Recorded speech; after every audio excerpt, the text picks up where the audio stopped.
ayan na yung mga kumakain dito. Meron ng mga MMDA, ay hindi, mga hot.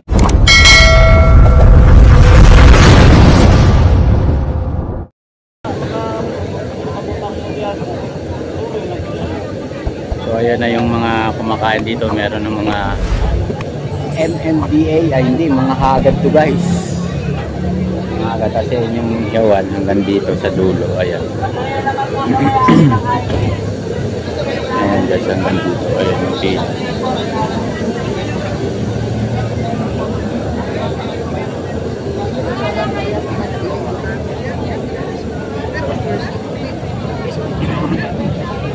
So hanggang dito na. So wala nang sounds guys, no, kaya dito tayo. So may deliver na naman si si Diwata, no, na isang truck na soft drinks. Ayan, no. Ang ilang truck na kaya yan guys, no, ni Diwata na ngayong araw na deliver. So hintay-hintay tayo guys mamaya, no. So ayan na yung mga kumakain.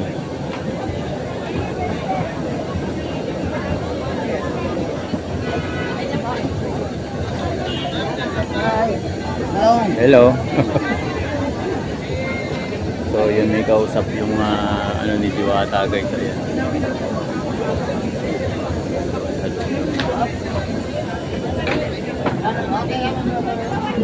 So may deliver si Diwata hanggang doon.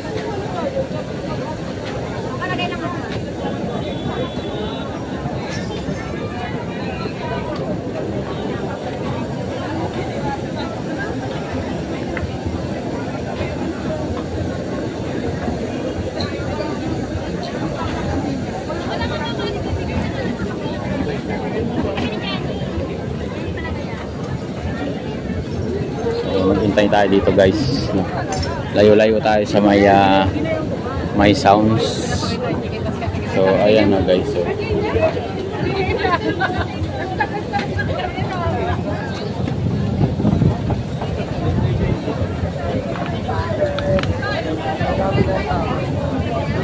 dumadami na yung tao guys. Dumadami na.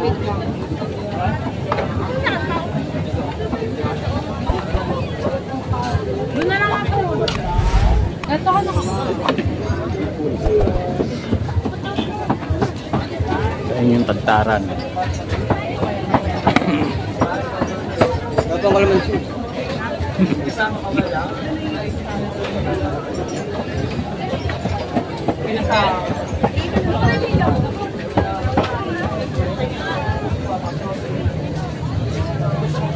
Haba na naman ang pila guys kasi hapon na naman.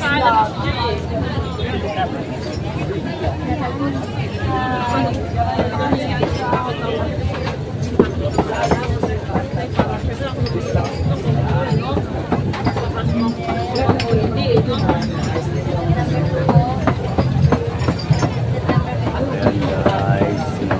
Ayan hanggang doon sa dulo.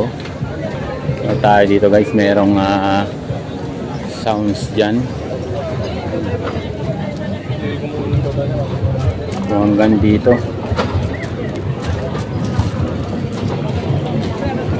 Buhat-buhat nila guys.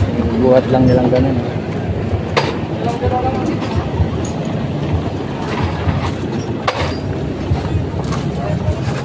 Mga kargador ni Diwata guys.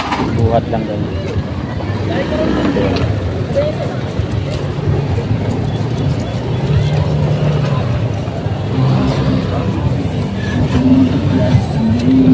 Ay, may sounds dyan guys. There, may sounds. Okay. Okay.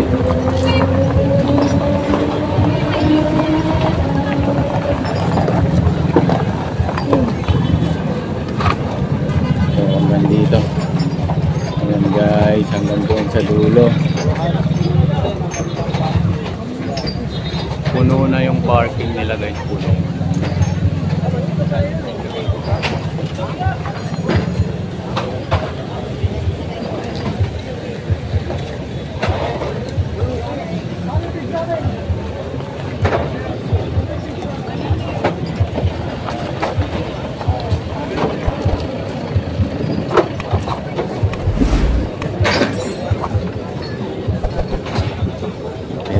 Dun sa ilalim.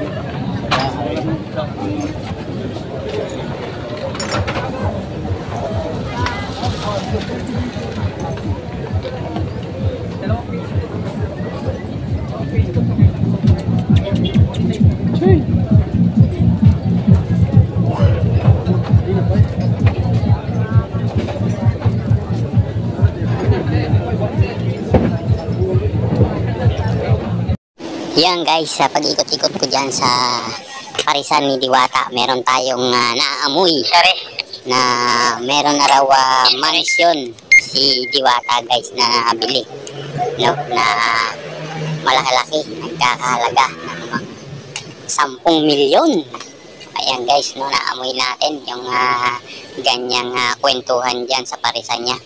So meron tayong inaabangan dyan guys, meron tayong espiya, no, na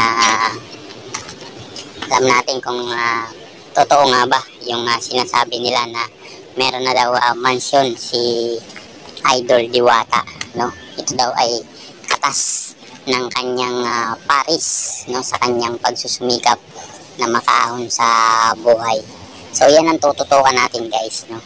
I-update ko kayo, no, palagi sa Parisan ni Diwata at bibigyan natin ng magandang views o magandang pangitain yung ating mga viewers, no? Kaya maraming salamat sa inyo guys, mantabay kayo sa aking YouTube channel, no, para malaman nyo yung update ng buhay ni Diwata sa kanyang Parisan.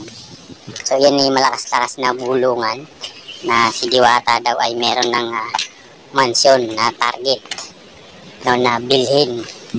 So ipapakita natin guys yan pagka nakakuha tayo ng maganda-gandang impormasyon kay Idol Diwata.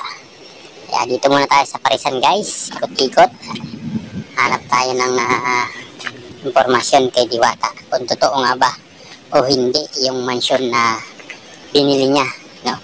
Ito daw ay nagkakahalaga ng 10 milyon guys. Kaya titingnan natin guys kung totoo o sabi-sabi o kwentong barbero lang ang nating na papakinggan sa mga nakapaligid dyan kay Diwata, no? Sana totoo, kasi kaya naman niya, kasi kung tuloy-tuloy yung kanyang pag-unlad, no, dyan sa Parisan niya, ay marahil totoo yung mga sabi-sabi na yan guys, na si Idol Diwata ay makakabili na ng mansion dyan sa magandang subdivision dyan sa Quezon City. So maraming salamat po sa inyong pagsubaybay sa aking YouTube channel, no? Bibigyan natin ng update yung ating mga kababayan na nanonood lang sa YouTube. Kaya antabay kayo guys, magandang scoop yan.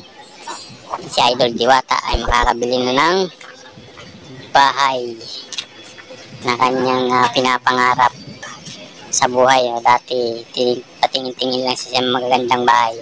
So ngayon, so siya na yung may-ari ng mansion na sinasabi na yan guys.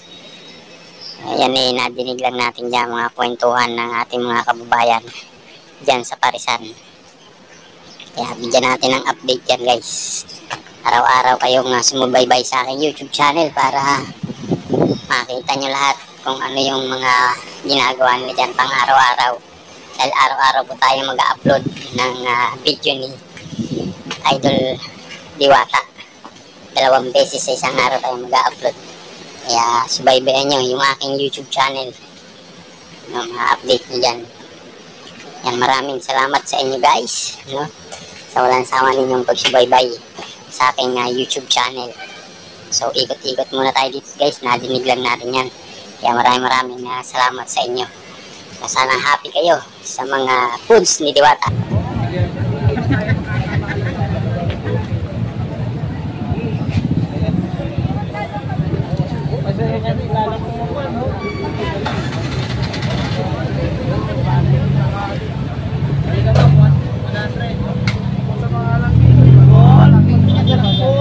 Ayan, sa labang dadalhin. Ate, lagi mo maklaran.